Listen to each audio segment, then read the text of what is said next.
निवडणूक कर्तव्यावर असणाऱ्या 445 अधिकारी कर्मचाऱ्यांनी टपाली मतदान करून बजावला मतदानाचा अधिकार।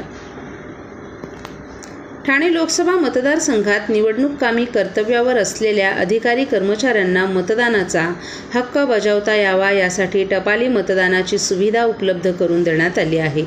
एकूण 445 अधिकारी कर्मचाऱ्यांनी टपाली मतदान करून मतदानाचा अधिकार बजावला असल्याची माहिती ठाणे लोकसभा मतदारसंघाच्या निवडणूक निर्णय अधिकारी मनीषा जायभाई धुळे यांनी दिली आहे। ठाणे लोकसभा मतदारसंघात सोमवारी 20 मे रोजी मतदान प्रक्रिया होणार आहे।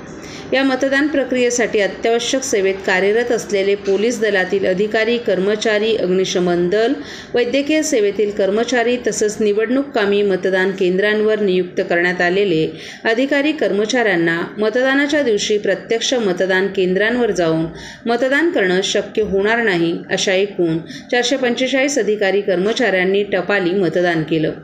तरी मतदान प्रक्रियेसाठी नियुक्त झालेले अत्यावश्यक सेवेतील अधिकारी कर्मचाऱ्यांनी आपलं मत नोंदवून आपल्या मतदानाचा हक्क बजवावा असं आवाहन ठाणे लोकसभा मतदारसंघाच्या निवडणूक निर्णय अधिकारी मनीषा जायभाई धुळे यांनी केलं आहे।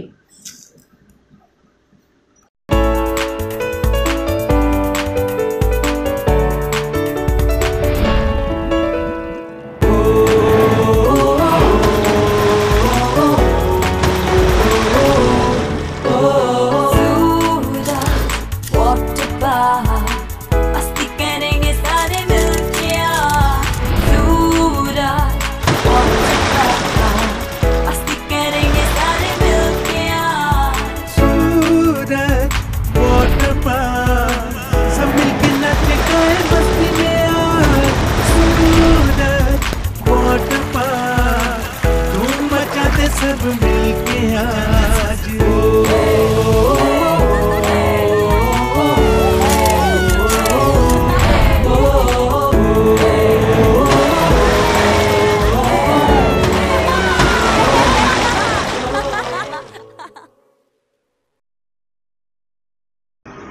ठाणे महापालिका क्षेत्रात सध्या नालेसफाईची कामं सुरू आहेत। या नाल्यातून मोठ्या प्रमाणावर गाळ आणि कचरा काढला जात असून तो रस्त्यावर जास्त काळ न ठेवता तात्काळ उचलण्यात यावा, परिसरात घन पसरू नये अशा सूचना ठाणे महापालिकेचे अतिरिक्त आयुक्त प्रशांत रोडे यांनी दिल्या आहेत। अतिरिक्त आयुक्त प्रशांत रोडे यांनी शुक्रवारी नौपाडा, कोपरी, वागळे इस्टेट या भागातील नालेसफाईच्या कामांची पाहणी केली। त्यावेळी त्यांनी गाळ उचलण्याबाबत सूचना दिल्या। ज्ञानसाधना महाविद्यालयाजवळील नाल्यांच्या कामांची पाहणीही रोडे यांनी केली। नालेसफाईच्या कामांचा वेग वाढून कोणत्याही परिस्थितीत नियोजित वेळेत ही कामं पूर्ण करण्यात यावीत, त्यासाठी दैनंदिन स्वरूपात या कामांचा आढावा घेण्याच्या सूचनाही रोडे यांनी घनकचरा व्यवस्थापन विभागास दिल्या आहेत। या पाहणीच्या वेळी उपायुक्त तुषार पवार, आरोग्य अधिकारी डॉक्टर राणी शिंदे, सहाय्यक आयुक्त सोपान भाईक आदीही उपस्थित होते।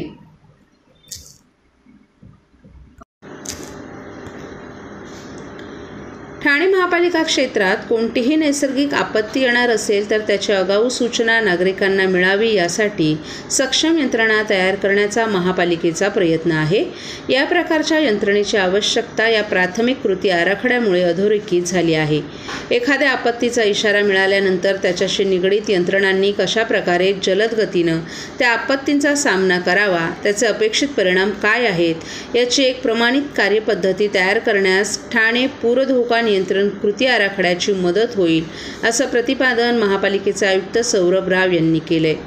ठाणे महापालिका क्षेत्रात अतिवृष्टीच्या काळात साचणाऱ्या पाण्यामुळे निर्माण होणाऱ्या पूरस्थितीचा धोका नियंत्रित आणण्यासाठी ठाणे पूर धोका नियंत्रण कृती आराखडा तयार करण्यात येत आहे। या आराखड्याची प्राथमिक रूपरेषा ठाणे महापालिका आयुक्त सौरभ राव यांना सादर करण्यात आली। 6 महिन्यांपासून या कृती आराखड्याचं काम सुरू आहे। महापालिकेच्या पर्यावरण विभाग, आपत्ती व्यवस्थापन विभाग, सार्वजनिक बांधकाम विभाग आणि शहर विकास विभाग यांच्याकडून मिळालेल्या माहिती तसंच आपत्ती व्यवस्थापनाबाबतच्या शास्त्रीय संकल्पना आदींची सांगड घालून CEW यांनी प्राथमिक कृती आराखडा तयार केलाय। यामध्ये पूरस्थितीत कारणीभूत घटक, त्यावरील अल्प आणि दीर्घकालीन उपाय, त्यातून साध्य होणारा परिणाम आणि नागरिकांना त्याचा होणारा उपयोग आदींबाबत मुद्द्यांचा समावेश आहे। हा प्राथमिक अहवाल आता महापालिकेच्या संबंधित सर्व विभागांना देण्यात आला असून त्यावर त्यांची मतं आणि सूचना जाणून घेण्यात येणार आहेत। CEWचे वरिष्ठ कार्यक्रम अधिकारी नितीन बस्से आणि विश्वास चितळे यांनी हा अहवालाचं सादरीकरण करून त्याची प्रत महापालिका आयुक्त सौरभ राव यांना प्रदान केली. सर्व नागरिकांना आवाहन करण्यात येत आहे की सध्या डासांमार्फत पसरणाऱ्या डेंग्यू या आजाराचा प्रसार रोखण्यासाठी प्रत्येकाने पुढील प्रमाणे कार्यवाही करावी. डेंग्यू आजार एडिस इजिप्ती हा डास चावल्याने होतो. या डासांची पैदास साचलेल्या किंवा साचवलेल्या स्वच्छ पाण्यामध्ये होते. 8 दिवसांपेक्षा जास्त दिवस पाणी उघडे व साचून राहिल्यास त्यात डास अंडी घालतात. अंड्यांच्या अळ्या तयार होऊन पुढे डास तयार होतात. यासाठी आपल्या घरातील पाणी साठे उदाहरणार्थ बॅरल्स, पिंपे, टाक्या, हौद, रांजणे इत्यादी दर आठवड्याला रिकामे करून घासून पुसून कोरडे करून पुन्हा भरावे. 1 दिवस कोरडा दिवस म्हणून पाळावा. पाणी साठ्यांना घट्ट झाकणे बसवावीत किंवा जुनी साडी, चादर, धोतर यांनी बांधून झाकून ठेवावीत, म्हणजे डास त्यात जाऊन अंडी घालणार नाहीत. घराच्या गच्चीवर, आजूबाजूला, अंगणात कोठेही पाणी साचू देऊ नये. भंगार सामान उघड्यावर टाकू नये. उदाहरणार्थ टायर्स, प्लास्टिक सामान, कुंड्या, टाकाऊ वस्तू इत्यादी. अशा सामानात पावसाचे पाणी साठून त्यात डेंग्यूच्या डासांची पैदास होते. घरातील कूलर्स, फ्रीजच्या पाठीमागील ट्रे हे देखील वेळोवेळी कोरडे करावेत. लक्षात ठेवा, नुसत्या फवारणीने डास घनता कमी होत नाही, तर त्यासाठी डास पैदास ठिकाणे नष्ट करणे ही आपल्या सर्वांची जबाबदारी आहे. कोणताही ताप अंगावर न काढता जवळच्या शासकीय रुग्णालयात मोफत औषधोपचार घ्या. अशा प्रकारे नागरिकांनी सहकार्य केल्यास डेंग्यूचा प्रसार रोखणे सहज शक्य आहे.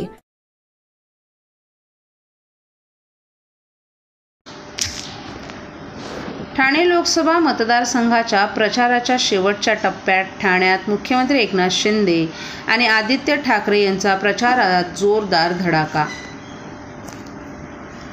शिवसेनेचे ठाणे आणि ठाण्याची शिवसेना असं शिवसैनिकांकडून म्हटलं जातं. शिवसेना फुटीनंतर येथील शिवसैनिक नेमका कोणाच्या बाजूनं कल देणार याकडे राज्याचं लक्ष लागले. आज प्रचाराचा शेवटचे काही तास शिल्लक असताना ठाण्यात मुख्यमंत्री एकनाथ शिंदे आणि शिवसेना उद्धव बाळासाहेब पक्षाचे नेते आदित्य ठाकरे हे ठाण्यात आहेत. मुख्यमंत्री एकनाथ शिंदे हे ठाणे लोकसभेचे उमेदवार नरेश म्हस्के यांच्या प्रचारासाठी काढण्यात आलेल्या बाईक रॅलीमध्ये सहभागी झाले, तर आदित्य ठाकरे यांनी शिवसेनेचे दिवंगत नेते आनंद दिघे यांच्या समाधीस्थळाचं दर्शन घेतलं. तसंच कळवा भागात वैशाली दरेकर यांच्यासाठी काढण्यात आलेल्या रोड शोमध्येही त्यांनी सहभाग घेतला. ठाणे लोकसभेसाठी युवासेनेकडून काढण्यात येणाऱ्या बाईक रॅलीमध्ये सहभाग घेण्याची शक्यता आहे. ठाणे जिल्ह्यातील ठाणे लोकसभेच्या जागेसाठी इंडिया आघाडीकडून राजन विचारे यांना पुन्हा संधी मिळाली आहे, तर महायुतीकडून माजी महापौर नरेश म्हस्के रिंगणात उतरलेत. तसंच कल्याण लोकसभा मतदारसंघात इंडिया आघाडीच्या वैशाली दरेकर आणि महायुतीचे उमेदवार डॉ. श्रीकांत शिंदे यांच्यात लढत आहे. ठाणे जिल्ह्यात शिवसेनेचा वरचष्मा राहिलाय, परंतु शिवसेनेत फूट पडल्यामुळे येथील राजकीय गणितं बदलली. महायुती आणि इंडिया आघाडीकडून जिल्ह्यात जोरदार प्रचार झालाय. या दोन्ही जागा कोणत्या शिवसेनेकडे राहणार याकडे संपूर्ण राज्याचं लक्ष लागले. ठाणे आणि कल्याण लोकसभेच्या जागेवरून मुख्यमंत्री एकनाथ शिंदे यांची प्रतिष्ठा पणाला लागली आहे. प्रचार संपुष्टात येण्यास अवघे काही तास शिल्लक असल्यानं मुख्यमंत्री एकनाथ शिंदे हे ठाणे लोकसभेचे महायुतीचे उमेदवार नरेश म्हस्के यांच्यासोबत बाईक रॅलीमध्ये सहभागी झाले, तर इंडिया आघाडीने देखील ठाण्यात बाईक रॅली आयोजित केली असून आदित्य ठाकरे या बाईक रॅलीत सहभागी झाले. आदित्य ठाकरे हे आज सकाळी कळवा येथे वैशाली दरेकर यांच्या रोड शोमध्ये सहभागी झाले. ठाण्यात आल्यानंतर शिवसेनेचे दिवंगत नेते आनंद दिघे यांच्या समाधीस्थळी जाऊन त्यांच्या समाधीचंही त्यांनी दर्शन घेतलं.